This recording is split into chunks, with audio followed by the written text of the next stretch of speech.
Portanto, agora não há condenação para os que estão em Cristo Jesus, que não andam segundo a carne, mas segundo o Espírito. Romanos 8:1.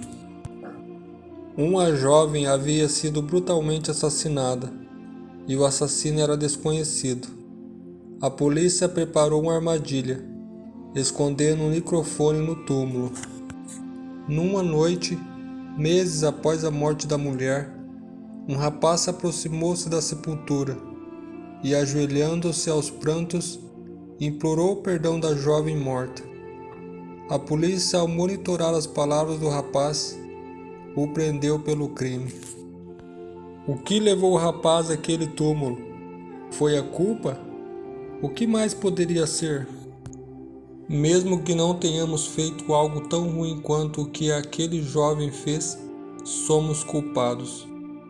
Todos fizemos coisas das quais nos vergonhamos, coisas que gostaríamos de desfazer, mas não podemos.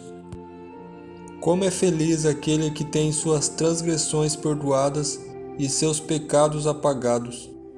Como é feliz aquele a quem o Senhor não atribui culpa e em quem não há hipocrisia. Salmos, capítulo 32, verso 1 e 2.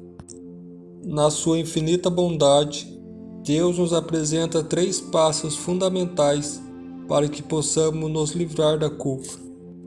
O primeiro passo é a humildade. Tome a coragem de admitir o erro diante de Deus e de quem você ofendeu. Salomão diz: quem esconde os seus pecados não prospera, mas quem os confessa e os abandona encontra misericórdia. Provérbios 28:13. Arrependido de seu pecado com Betseba, Davi cantou esta oração: pois eu mesmo reconheço as minhas transgressões, e o meu pecado sempre me persegue. Contra ti, só contra ti, pequei e fiz o que tu reprovas, de modo que justa é tua sentença, e tens razão em condenar-me. Salmo capítulo 51, verso 3 e 4. Essa é a essência do arrependimento genuíno. Não é remoso, o medo das consequências, mas é a tristeza por ter ofendido aquele que não merecia. A esperança para quem quebranta o seu coração diante de Deus, pois, se confessarmos os nossos pecados, Ele é fiel e justo para perdoar os nossos pecados e nos purificar de toda a injustiça. 1 João 1:9. O segundo passo é pedir perdão àquele que foi ofendido. Acredite, esse é um passo difícil, mas é um ato de grandeza que repara muitas brechas.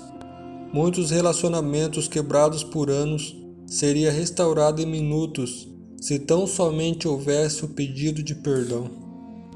Tome cuidado, se o seu irmão pecar, repreenda-o, e se ele se arrepender, perdoa-lhe. Se pecar contra você 7 vezes no dia, e 7 vezes voltar a você e dizer: estou arrependido, perdoa-lhe. Lucas, capítulo 17, verso 3 e 4. Assim como o ofensor, o ofendido também precisa se redimir e aceitar os pedidos de perdão quantas vezes for preciso. O texto de Lucas apresenta 7 vezes, pois 7 é o número da perfeição. Com isso, Deus quer nos dizer: se você foi o ofensor, peça perdão quantas vezes for preciso. Se você foi o ofendido, perdoa-lhe o seu ofensor, na mesma proporção que o pedido de desculpa chegou até você. Como terceiro passo, você deve abrir seu coração e humilhar-se diante de Deus. Diga a Ele por qual pecado você se arrepende. Peça a Ele o verdadeiro arrependimento. Só assim você pode receber perdão de verdade. Purifica-me com hiposo, e ficarei puro. Lava-me, e mais branco do que a neve serei. Faze-me ouvir de novo júbilos e alegria, e os ossos que esmagaste exaltarão. Esconde o rosto dos meus pecados e apaga todas as minhas iniquidades. Cria em mim um coração puro, ó Deus, e renova-me dentro de mim um espírito estável. Salmo 51, versos 7 a 10. Em seguida, peça perdão a quem você ofendeu. Essa foi a experiência libertadora de Jacó e Esaú, e de José e seus irmãos.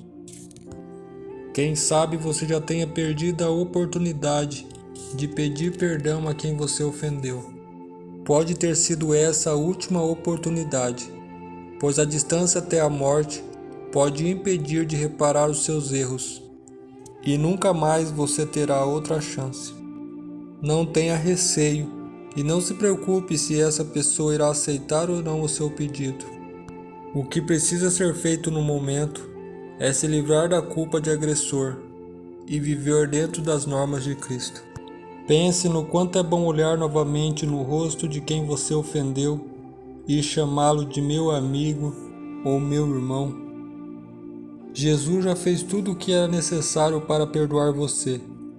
Então olhe para a cruz e tome posse do perdão que Ele oferece a você com tanto amor.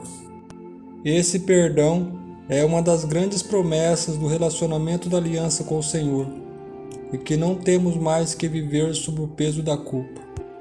Por causa do sangue da aliança, nós que escolhemos entrar na aliança com Deus, que escolhemos obedecer às condições da fé, arrependimento e obediência, podemos ter o fardo de culpa removido. Quando Satanás sussurrar em nossos ouvidos que somos maus, que somos pecadores demais para ser aceitos por Deus, podemos fazer o mesmo que Jesus fez com ele no deserto. Podemos citar versos das Escrituras, e um dos maiores versos para citar está no livro de Romanos. Portanto, agora não há condenação para os que estão em Cristo Jesus. Romanos 8:1. Isso não significa negar a realidade do pecado em nossa vida. Significa, em vez disso, que por causa da relação da aliança que temos com o Senhor, não vivemos mais sob a condenação desse pecado. Jesus pagou a pena por nós e agora está na presença do Pai, preparando o seu próprio sangue em nosso favor, apresentando sua própria justiça em vez de nossos pecados. Querido Deus, assim como diz a oração do Pai Nosso, ajude-nos, Senhor, a pedir perdão àqueles que ofendemos e também a perdoar aqueles que nos ofendeu. Essa é a nossa oração, em nome de Jesus. Amém. Até a próxima.